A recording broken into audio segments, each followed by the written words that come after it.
Okay, so good afternoon. I would like to begin this presentation by thanking the organizers of this event for giving the opportunity to present my reflections based on my work, especially with the project Presença Carajá.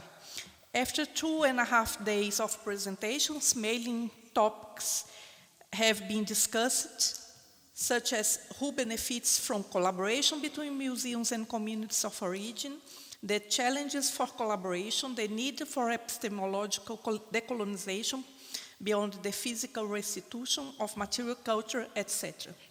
I would like to share with you some reflections that have arisen within the scope of the Presença Carajá project, but not only.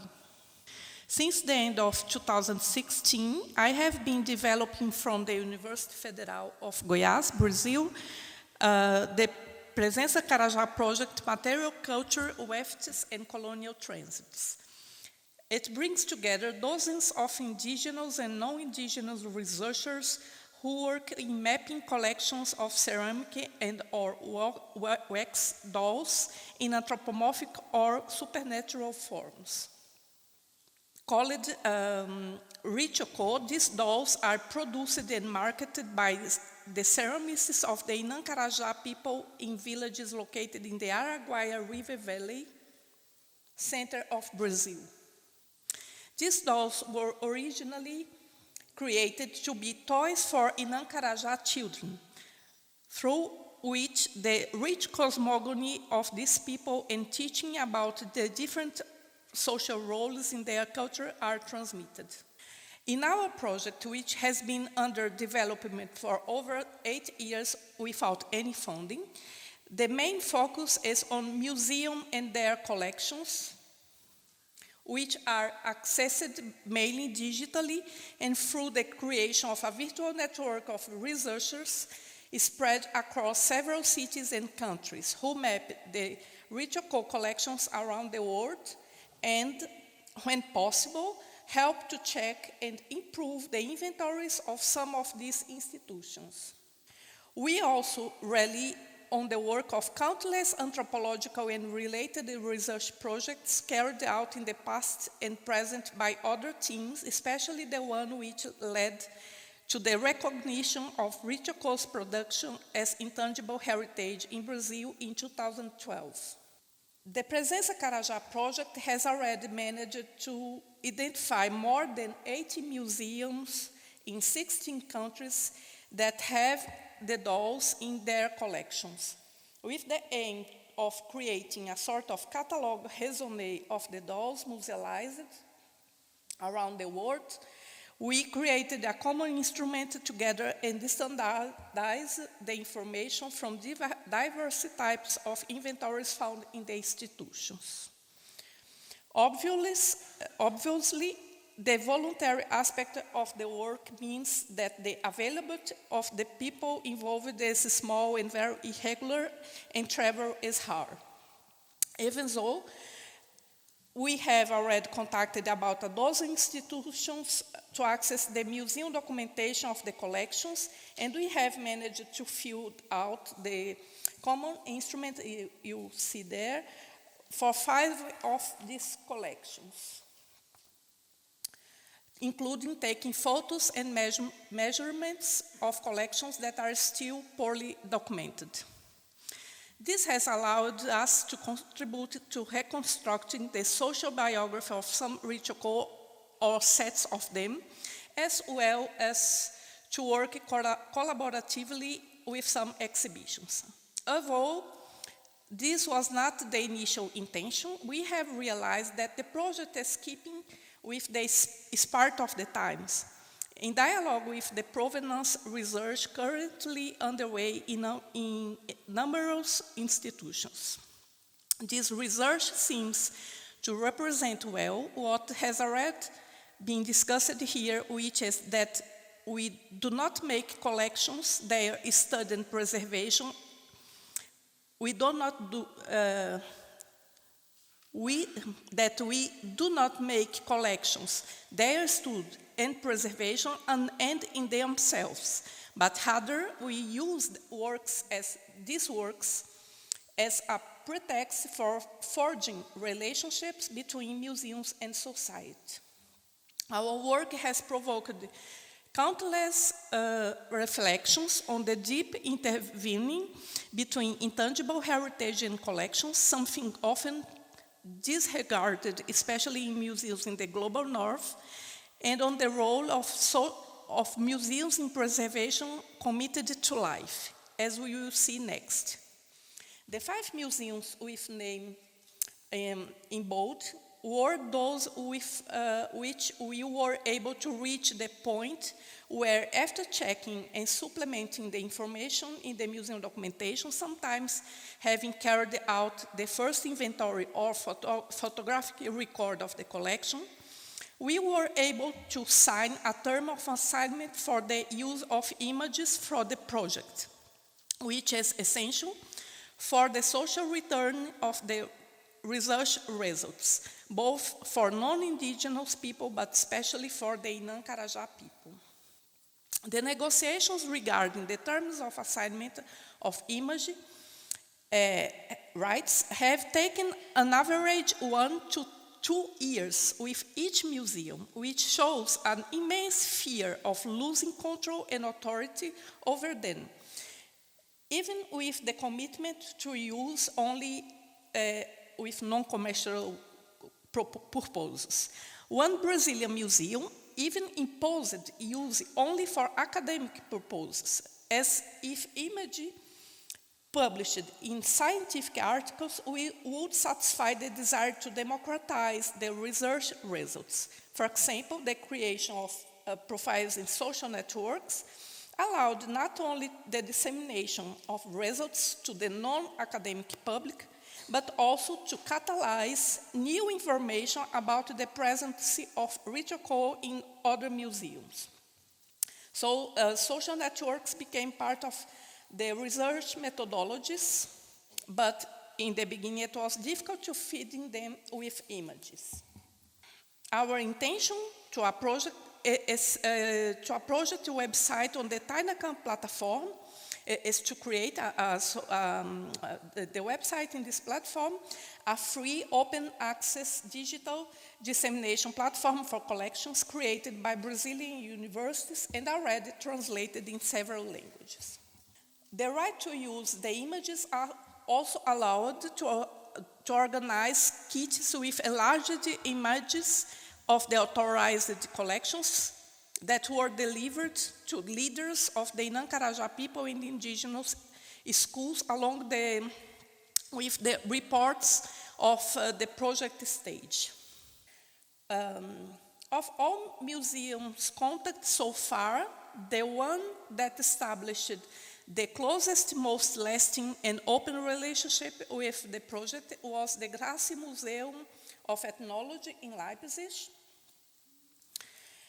For about 2 years, between 2021 and 2022, we held bi-weekly working meetings in which we shared images from the collection with the presence of at least 2 members of the museum staff and, on our part, indigenous and non-indigenous members of the Presença Carajá project, who discussed item by item the ritual collections, while at the same time comparing with museum inventory, documents, bibliography, etc., and the interpretations of the indigenous participants and other sources.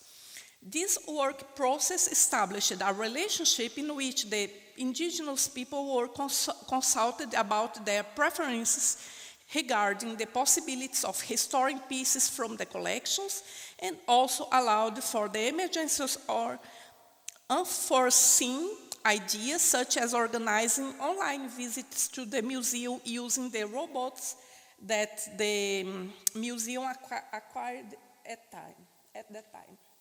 Finally, as part of the Reinventing Gracie project, our project was the first to be invited to occupy, I come back to the picture here, in fact, to occupy a space in the new exhibition where groups carry out a kind of residence in a space visible to the public, which aims to reveal the behind-the-scenes of work of a museum. We worked in this space for a week and also collaborated with the creation of a small module of the exhibition about Richoku. This part here and all the texts.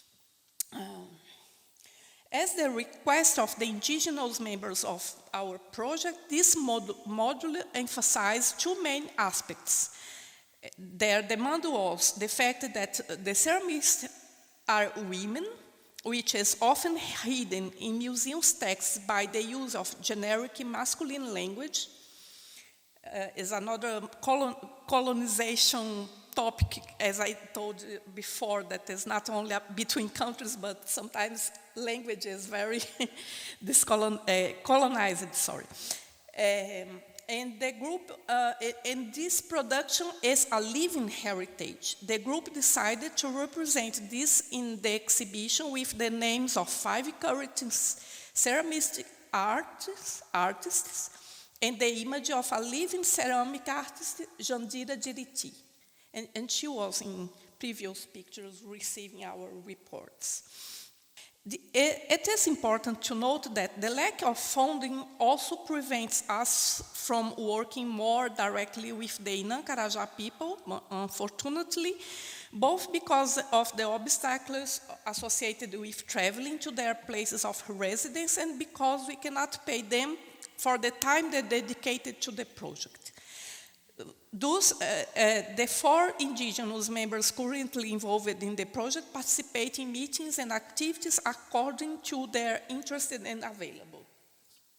However, there was a clear closer relationship when, during the pandemic, before it reached the villages, we focused on contributing with personal protective equipment to the villages and started a crowdfunding campaign. The initial goal was to provide 10,000 fabric masks to cover the entire Inankaraja population with 2 masks by person. But as soon as we announced the action, we were approached by the leaders who pointed out the advance of COVID and the urgency to equipping the sanitary barriers at the entrance of the villages with laser thermometers, face shields, and other equipment that we were not imagining.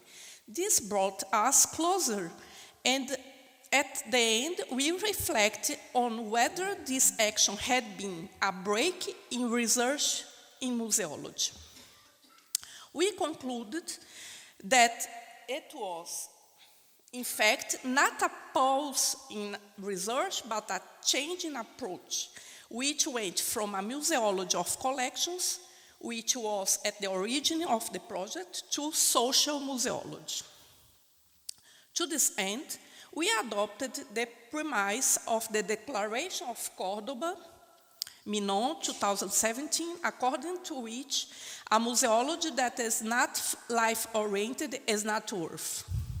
The commitment to preserving the lives of the communities seemed clearly justified to us as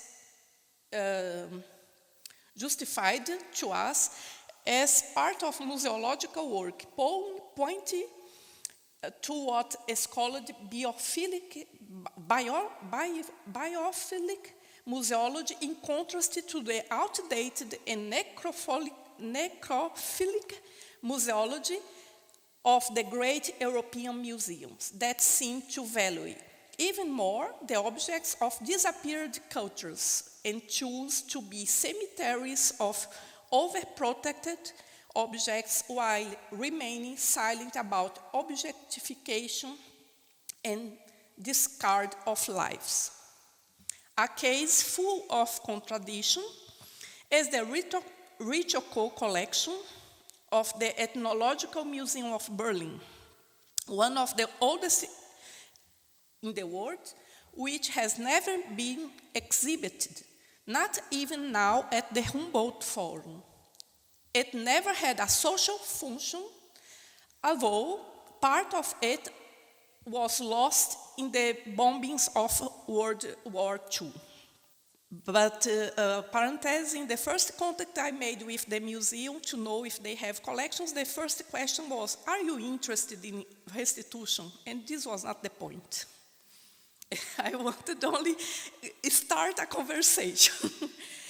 So, throughout this process, we have noticed some fears and taboos in museum institutions, such as the fear of emptying due to possible demands of restitution. Brazilian indigenous people have a very different relationship with material goods, and it is now known that some of them refuse to keep objects belonging to someone who has died.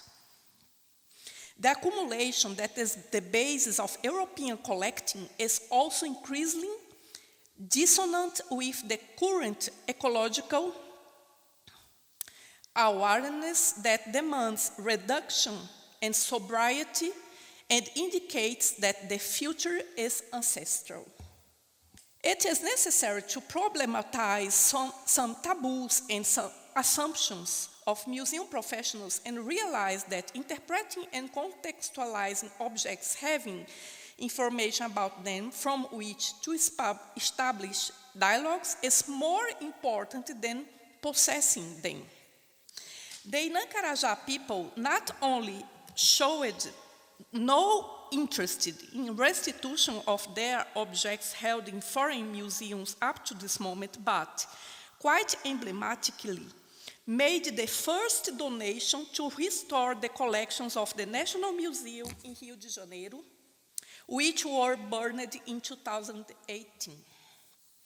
Understanding the relationships they establish as communities of origin with museums that hold Inancarajá objects can suggest new approaches for ethnographic museums concerned about the future of their collections.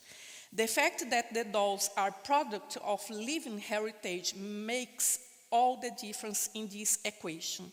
For some European museums, however, this makes them less valuable than if they were the last remains of a vanished heritage.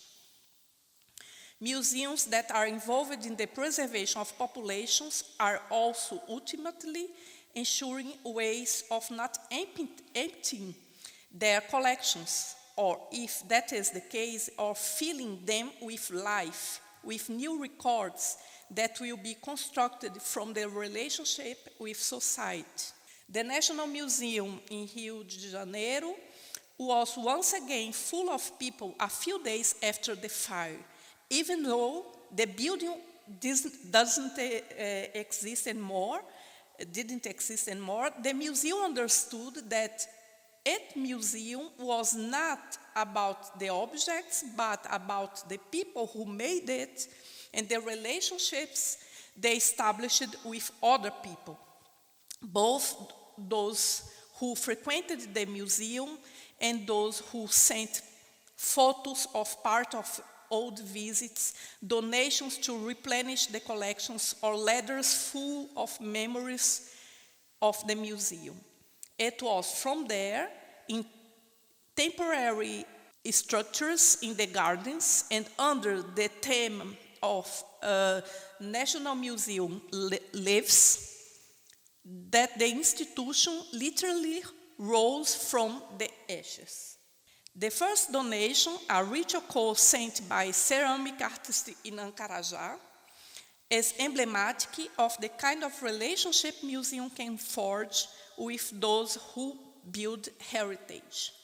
It's not this one, I put this picture to represent this other ceramist, Comantira, who made a collection of ritual, especially to give for the museum after the fire. So it's this. I had other things, but I tried really to put shorter, and I hope in the debate I can complete some ideas. Thank you.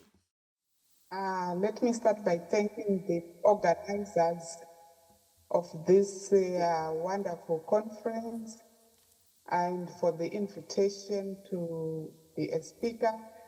and also for the opportunity to say the last word, as this is the last panel of the conference.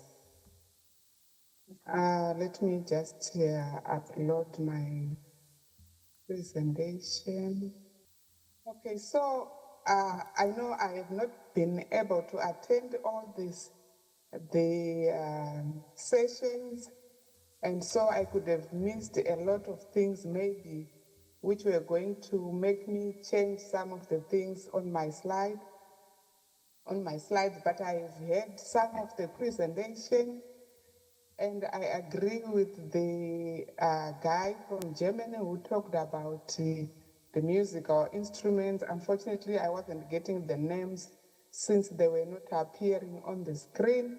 And he said that he hopes that the next conference we will be talking about actual restitutions and repatriations and reparations. We will no longer be focusing on the theory of it. Are we decolonizing? Are we not decolonizing? We want to have proof if we are actually doing this decolonization. Yeah, now I'm set. So I want to start by defining decolonization. I'm sure it has been defined again many times in this conference. I heard during Marianne's opening keynote, after her presentation, there was a bit of discussion on what is decolonization. It is really a complex matter, it is multifaceted, and it is defined and interpreted in very different ways. So, for example, the United Nations defines decolonization as the process of undoing the effects of colonialism and achieving self-determination and independence. And according to academic and theoretical perspective, especially the post-colonial theory, it is defined as a process of challenging and dismantling the legacies of colonialism, including cultural, economic, and political domination. Then there are other newer perspectives such as indigenous decolonization, which is defined as a process of reclaiming and restoring indigenous lands, cultures, and self-determination. I just want to highlight that, the process of looting of African heritage was not a standalone. There was a lot of the taking of other resources such as land, such as cattle, such as people being used as labor, just like during the periods of enslavement. So I like that indigenous definition. Then there's also decolonization as reparations. It is a process of addressing historical injustices. I want us to underline historical injustices. That's why I was asking Martha in the morning to explain her concept of decolonization being not of the past, but of the present. So, and providing reparations for colonialism, slavery, and other forms of oppression. So I think those definitions sum up what I want to talk about and the background from which I am talking. So the return of looted African heritage and human remains is inextricably linked to African decolonization. So decolonization of museums and the heritage landscape means acknowledging and addressing the legacies of slavery and colonialism. It also means challenging and dismantling colonial narratives. I think this is again another big issue besides just the artifacts themselves, besides the human remains. The narratives also need to be corrected, need to be balanced. And then also we have very unbalanced power structures perpetuating from colonial times, and we need to deal with those. Then on the positive side, it also means building a more equitable and inclusive cultural and museums landscape where we promote global equity and justice. And also the return and restitution of cultural property and repatriation of human remains is a critical aspect of decolonization in the global south. So true African independence is a regaining of continental and national identity, which was battered during colonial times. And we see a long history of calls for restitutions, for repatriations. I'll just name a few. For example, in 1973, Mobutu Sese Seko, while addressing the UN General Assembly, talked of colonial pillage while advocating for the return of looted heritage. And then Amadou Matambo, who was the first Director General of UNESCO, again in 1978, he denounced the lack of movement on restitution and made a passionate plea for restitution. In 1994, South Africa became independent, and immediately Nelson Mandela called for the repatriation of Sarah Baartman's remains. This took quite some time, which is an issue again, where human remains are requested, but it takes a long time to negotiate and then finally to repatriate. So she was finally repatriated in 2002. Again, in Zimbabwe, just after independence, President Robert Mugabe called for the return of the Zimbabwe birds from Germany and the return of the first Chimurenga, the first uprising heroes, the remains that they should be returned from the United Kingdom. I think most of you know that the birds were returned from Germany. We still have one in South Africa. I don't know if my Zimbabwean colleague who did the research at Groot Sure, if he also looked at that Zimbabwe bird, which we would really want repatriated back to Zimbabwe. So it is clear that African leaders consider independence incomplete without the restitution of their heritage.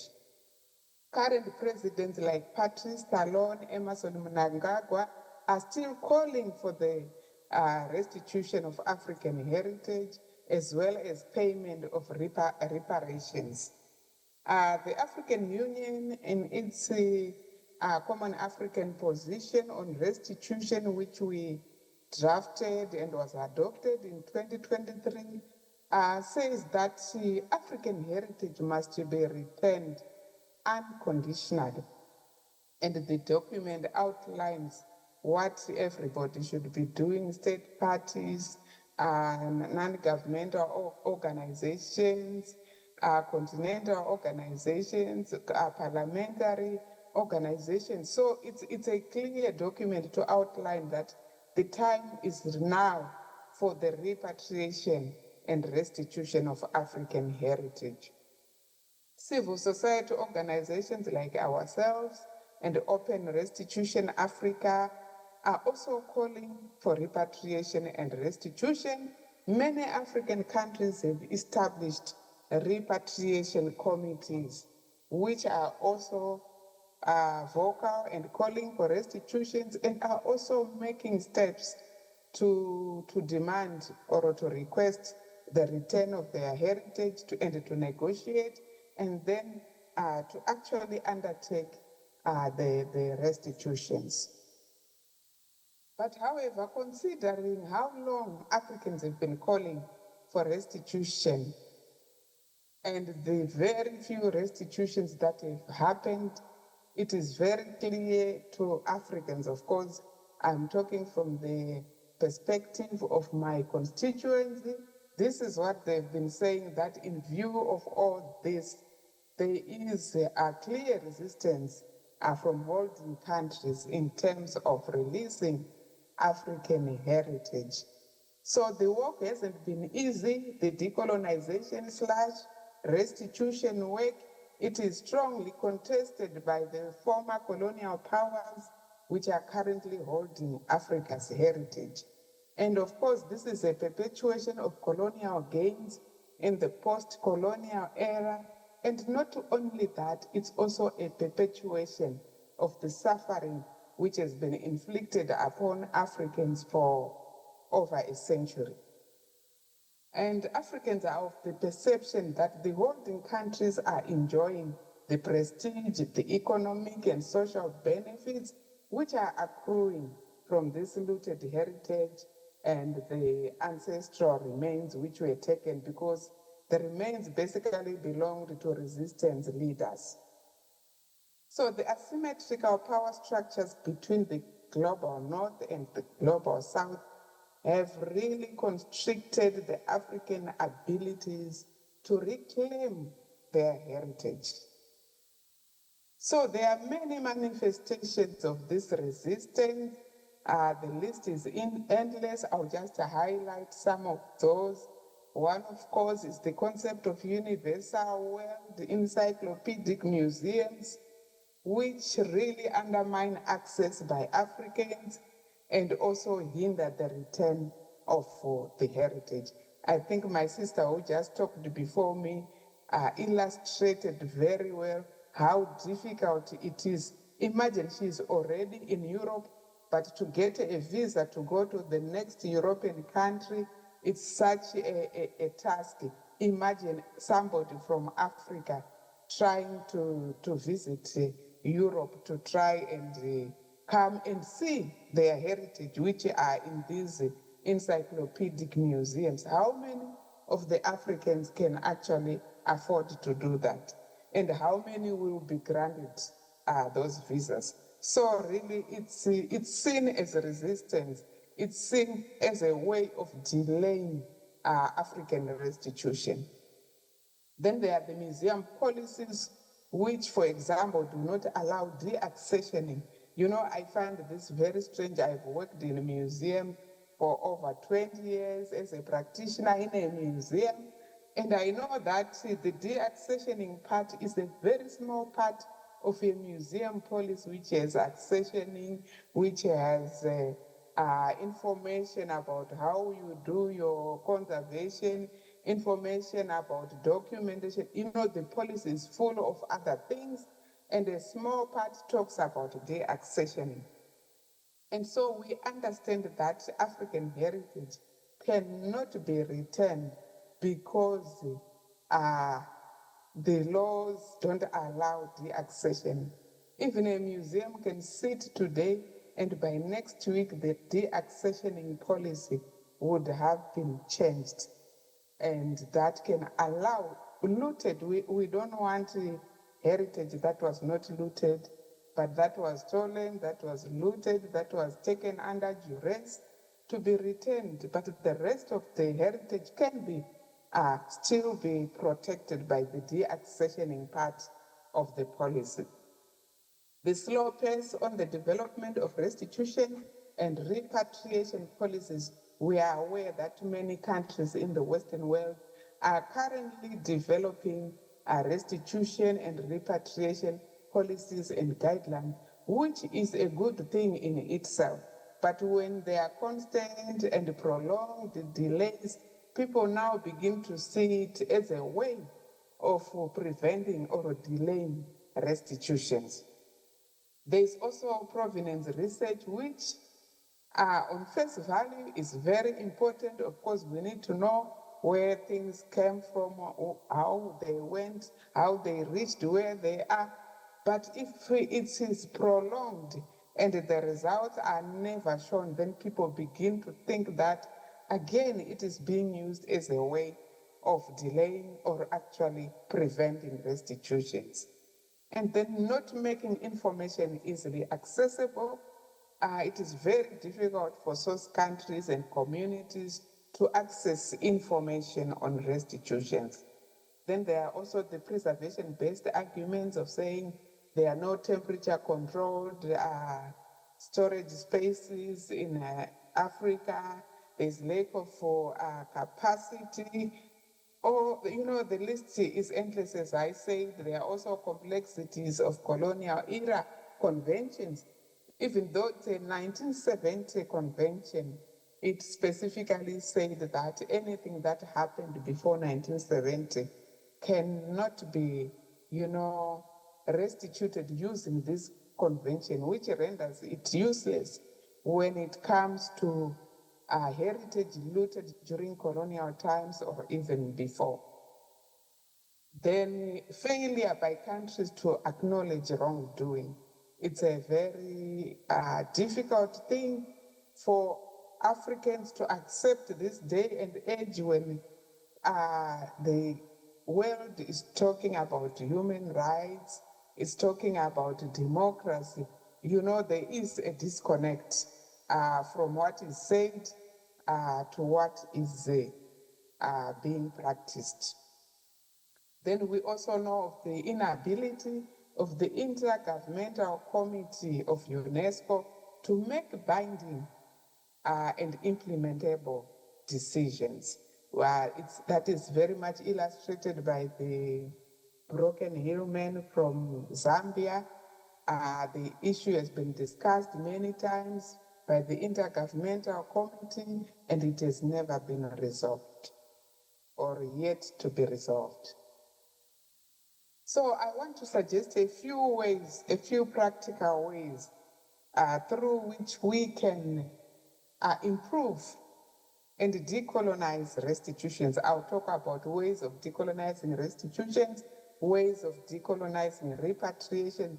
Please note, I know there are so many different definitions as well of restitutions and repatriation, but in this case, I'm using restitution for artifacts and repatriations for human remains. So in terms of restitutions, we need to develop those policies and finish them both in holding countries and in recipient countries. We need policies to guide us so that, every time we are not sitting down, scratching our heads and saying, what are we supposed to do now that we've reached this stage of the negotiations, now we've reached this stage of the repatriation itself. We also need to amend the policies, as I've already talked about, the deaccessioning of heritage. Also, let's stop dictating what happens to heritage once it's back in the country or community of origin. I think we saw this demonstrated by the case of the Benin bronzes, which were returned to Nigeria from Germany. And then also, let's not borrow before the heritage has actually been restituted or returned to the country of origin. It really, doesn't make a lot of sense. You find that a lot of what is supposed to be returned, the majority of the artifacts have already been borrowed before they have even reached the country of origin. I think they should be returned first, and then the borrowing should be a separate and subsequent issue. So let's also adopt restitution principles similar to the Washington principles. I think we are all very familiar with the Washington principles, which were used to return Jewish art that was looted during the Nazi era. These were adopted in 1998 in Washington, and they actually gave guidelines that holding countries should identify and return that heritage. And we know that in the last 25 years, 500,000 of the estimated 600,000 Jewish heritage has been returned. So why can't we do the same concerning African heritage, concerning African ancestral remains, or those from the global south? Why can't we also agree on some principles and make sure that the countries are working towards returning that heritage to source communities and countries? Then in terms of repatriations, how can we improve the repatriations which are currently taking place? Let's do joint identifications and provenance research to stop the suffering of descendants and source communities. I think some of you are familiar with the case of Monkey Meli from Tanzania, who was killed in the 1900s as a resistance leader together with 19 others. His family has been searching, specifically his grandson, Isalia Meli, has been searching for the last 6 decades without finding where the remains of his great-grandfather are. And he's now in his 90s, and he's so, discouraged that he has spent all his life looking for the remains of his ancestor, and they have not found them. He has been helped by other Tanzanians and even non-Tanzanians, but up to now, they have not found them. We have the case of the human remains from Zimbabwe, the human remains from Namibia. For example, during our recent research, fourth generation, fifth generation descendants were crying about not finding or even not knowing where the remains of their ancestors are. So why don't we stop this suffering and work together and make sure that the human remains are returned? Let's also involve descendant communities in the negotiations and the actual repatriations so that ancestors are buried soon after return and that they are not kept in museum, again, furthering the suffering of the descendants. Let's expedite the repatriations. And then finally, I'm talking about practical ways to decolonize reparations.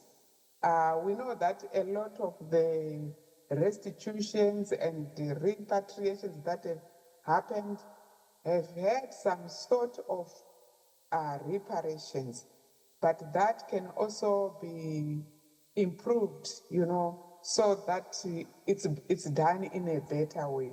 So we need not to pay reparations in the form of loans or development, or call it development aid. I think it needs to go to the people who were affected, and it shouldn't be in the form of loan, as happened to Benin, to the country of Benin, or in the form of loans, as recently happened to Ghana. And my sister was talking about it also happening recently in the case of Uganda. Why don't we just deaccession completely and say we are returning these things? And the money associated should not be loans, should not be development aid.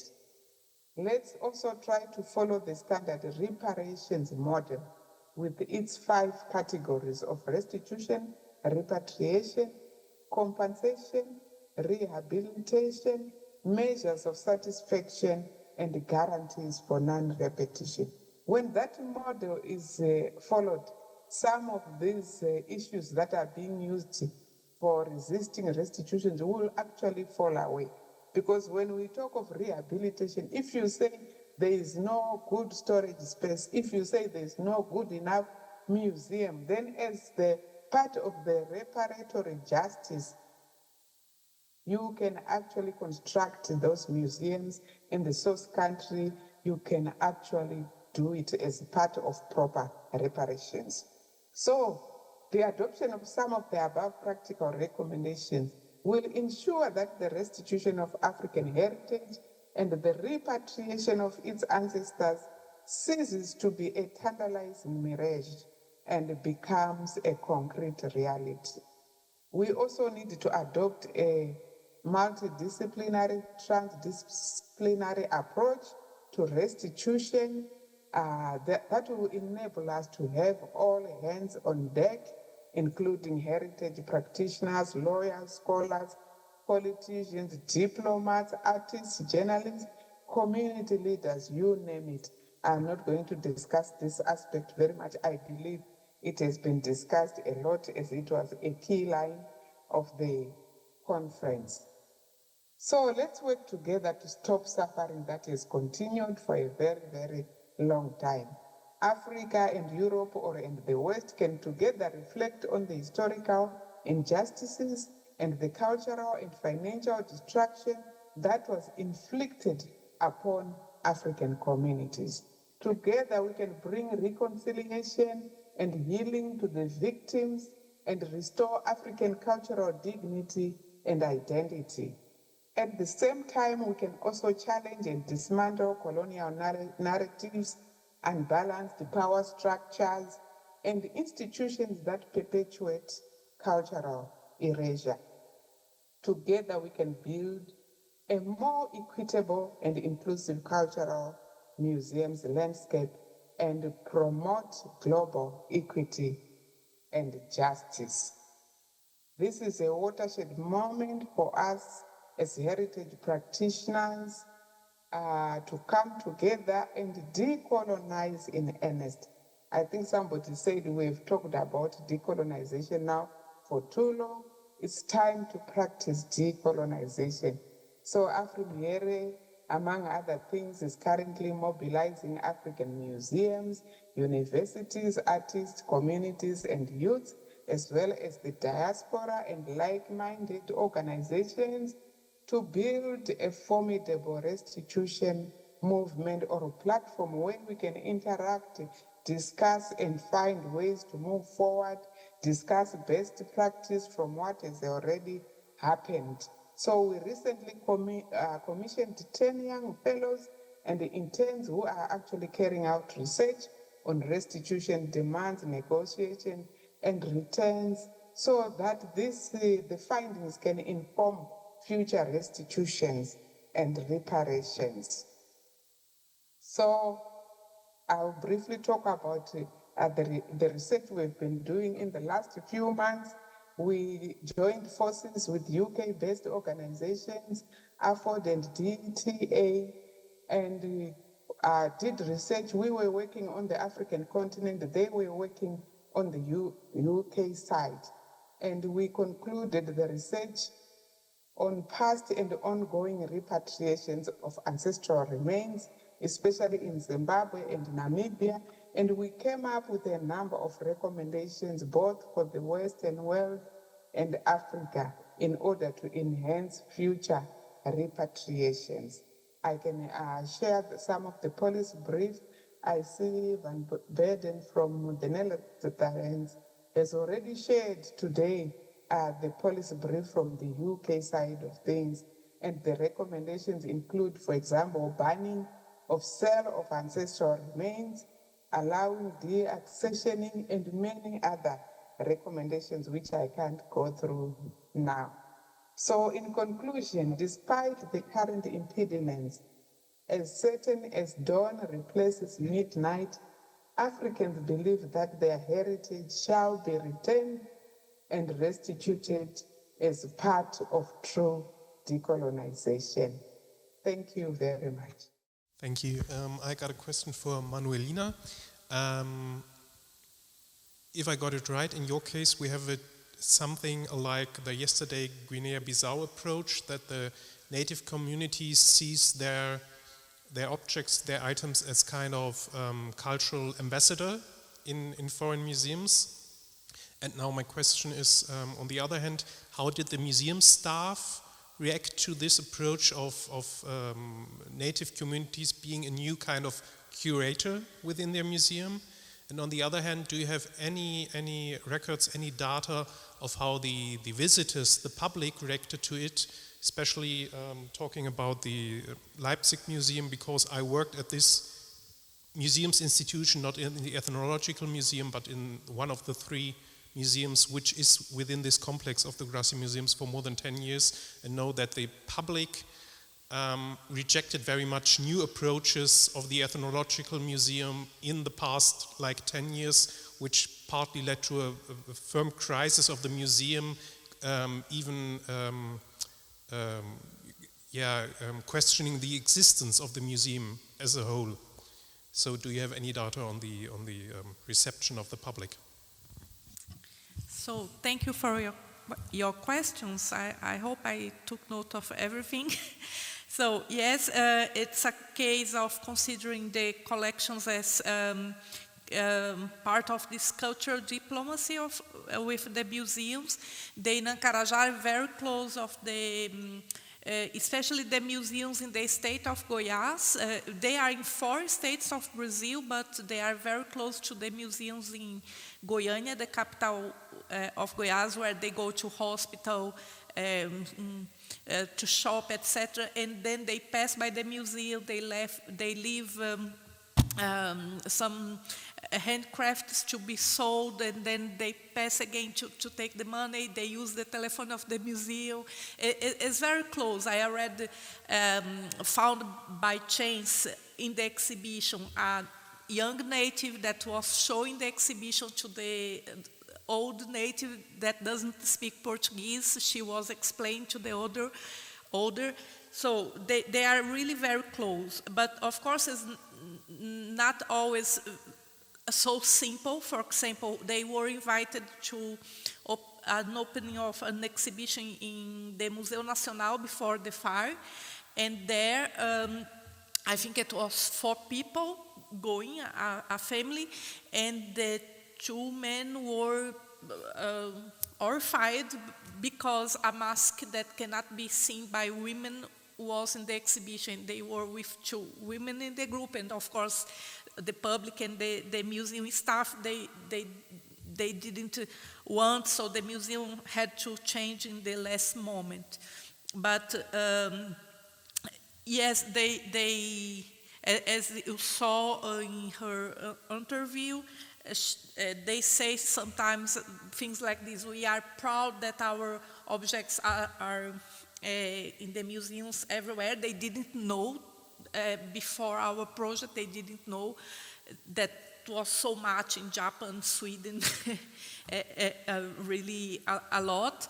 And then, of course, they are still producing the material, and this makes it the price increase. Also, is a lot of things connected.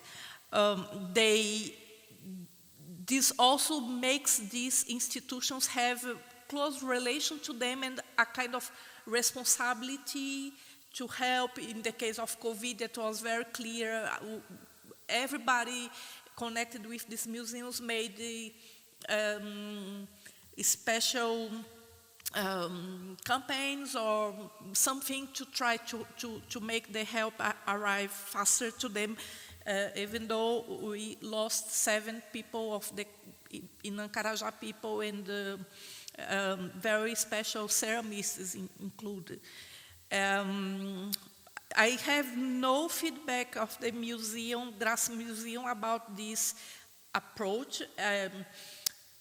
Anyway, the specific part of the Inancarajá in the exhibition is very small, and I think there is not something really polemic in the text. For example, I had one contact of a student that came to me to question the title, because they put the title of this text. We wrote the text together with the natives, translated, etc.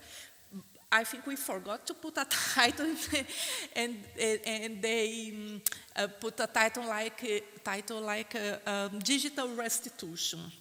And in fact, I don't agree with the expression, but of course, the result of a collaboration is never 100% what one of the parts wants.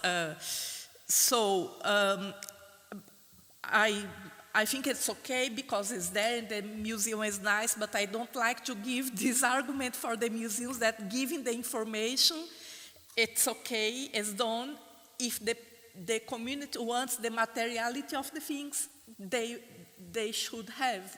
It's not the case of the Carajá, but, and some anthropologists in Brazil work with this category of immaterial restitution, but or digital restitution, I especially don't use in our text. I don't like. Finally, how you asked how is the relation of the natives with the foreign museums, but I wanted exactly to emphasize that this is not only with other countries. We have internal colonialism in Brazil, this region where they are is not the richest part of Brazil, not the part of Brazil where the institutions are stronger, that is more to the south, more to the seaside, and we are not only dealing with connections of them with foreign museums, but also different ways to deal with museums inside of Brazil and internal colonialisms. I hope I answered, and we can continue the dialogue. I think I forgot to show the last slide where my mail was. Maybe I put now, you take note. If you want to contact me after, it will be a great pleasure. My question is for MANUELINA. You said that there was no funding for the project. So I was curious as to how how it was financed in that case, and what tools you used to work around that, because it's always a very common barrier. So, in fact,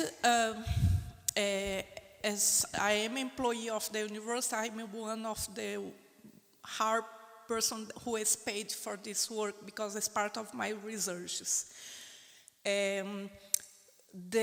All the other participants, students, the natives, our colleagues, is volunteer, and is very few time a week. Sometimes they pass 2 months or 3 months without appear because they have something paid that is priority, and is not a problem. The advantage is the project has no deadlines because we are not pressured by someone who is paying, and this made possible change everything planned in 2020 when the pandemic arrived and we stopped what we were doing to do the crowdfunding and organize the logistics to send material to the natives. We thought make them leave the villages to go to the cities and be in risk, etc. But of course this is very complicated because we could do more, we wanted to do more. This website, we would like it was done 3 years before in 3 languages, in English and in IN2PAST, which is their language, and Portuguese, and a lot of things we cannot do. But also we do sometimes internal crowdfunding in the group between the professors that are in the group. For example, during the pandemic, we invented things to pay something to the natives. So we had courses online of IN2PAST to have something to pay the natives to do something for us. So we collected between us and we paid some lessons, 4 months of lessons of IN2PAST, and also to do the copies of the material printed is us, but it's very few, and we, to work the thing concrete, to go to the museums, in fact, we contact people that live close in the city where a museum is and ask if they want to participate for free of the project. This is the way. For work with the Quebran Leaf, for example, I was invited for a jury of a thesis, and I enjoyed that. I had 5 days in Paris to do the research in the museum, but I was paid to do other things. It's more or less like this. It's not ideal, but unfortunately in Brazil to work with culture, we do this very often with a lot of flexibility and very few money. I hope we can change the situation for next phase. The question for RUDO is, yesterday Shiraj Rasool was talking about African claim making. And how far have you progressed with developing models for this? And is it on your agenda? My question was related to the research these 10 people are doing. And will one of the outcomes be also a claim-making model for African countries in order to speed up, the claims for restitution? Because it's some sort of a profession, you have to learn it, and we have had models for other things as well. That was my question. And I was asking it because Shiraz Rasool yesterday was also talking about it, and I'm just curious. Okay. Yeah, yes, all of our work really is targeted towards restitutions, repatriations. So that is the ultimate goal. And as I said in my talk, we want restitutions expedited. I think a lot of times people are taking a lot of time talking about them, doing, for example, provenance research, and then even concluding it. And the results are positive for a repatriation, but the objects are not repatriated.